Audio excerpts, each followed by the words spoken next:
On va parler ici en direct d'Autun d'un produit made in 100% Autun qui est vraiment un objet culte maintenant, ce qui nous ramène d'ailleurs à notre thème de la semaine, l'objet culte. On a parlé des montres, notamment du côté de Charquemont mardi dernier.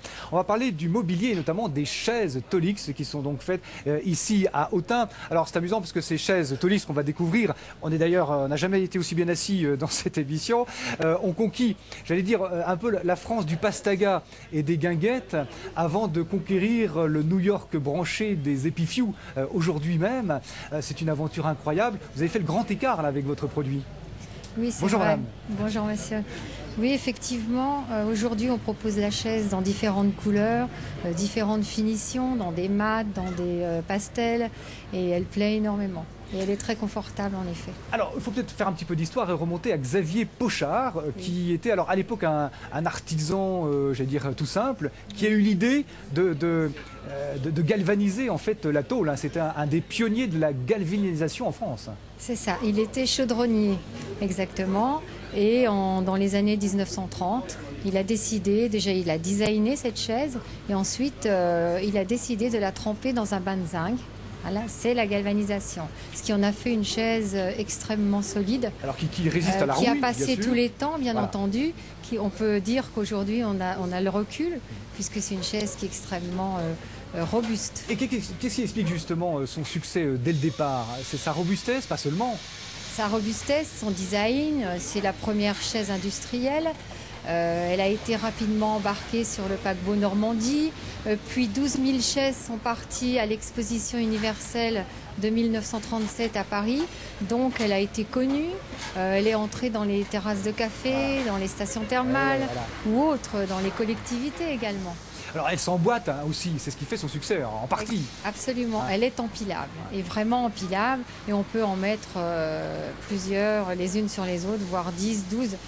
Alors Tolix d'ailleurs, le nom de l'entreprise qui prend ce nom-là en fait, enfin pour le mobilier en 1927 oui, je crois. Oui, c'est ça. En fait Tolix, ça vient de tôle évidemment. Tôle et et le X, on retrouve Xavier. le X de Xavier Pochard. Voilà, c'est ça. On retrouve le X sur les girouettes, sur la machine à laver, enfin tout ce que Xavier a créé au début du siècle dernier. Alors aujourd'hui vous avez toute une gamme, je le disais un peu pour plaisanter, mais c'est tout à fait vrai.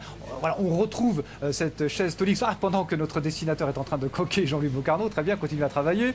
On retrouve ce mobilier dans les appartements très chics de New York aujourd'hui. Absolument, mais aujourd'hui on a toute une gamme, et depuis que j'ai repris l'entreprise, je travaille avec des designers, donc on réédite un mobilier ancien.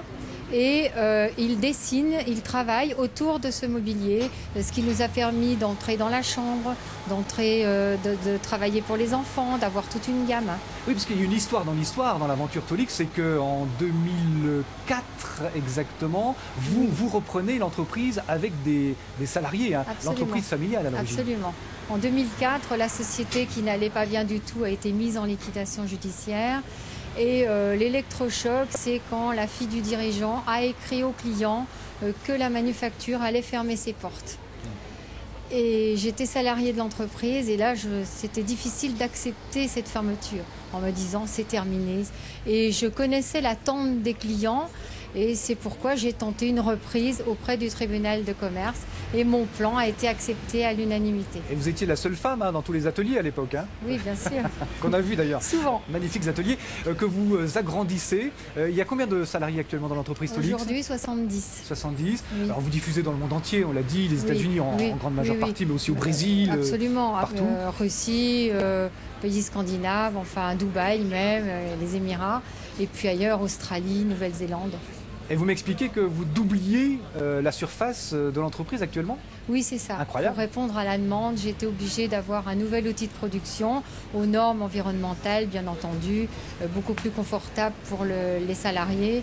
Et voilà, ça me fera 3 sites aujourd'hui. À Autun. À Autun, bien sûr, à Autun. Précisons. Puisque les meubles sont estampillés Tolix Made in France.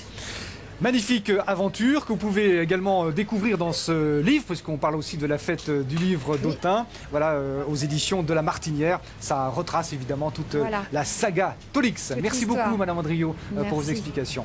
Alors on va parler d'une autre aventure.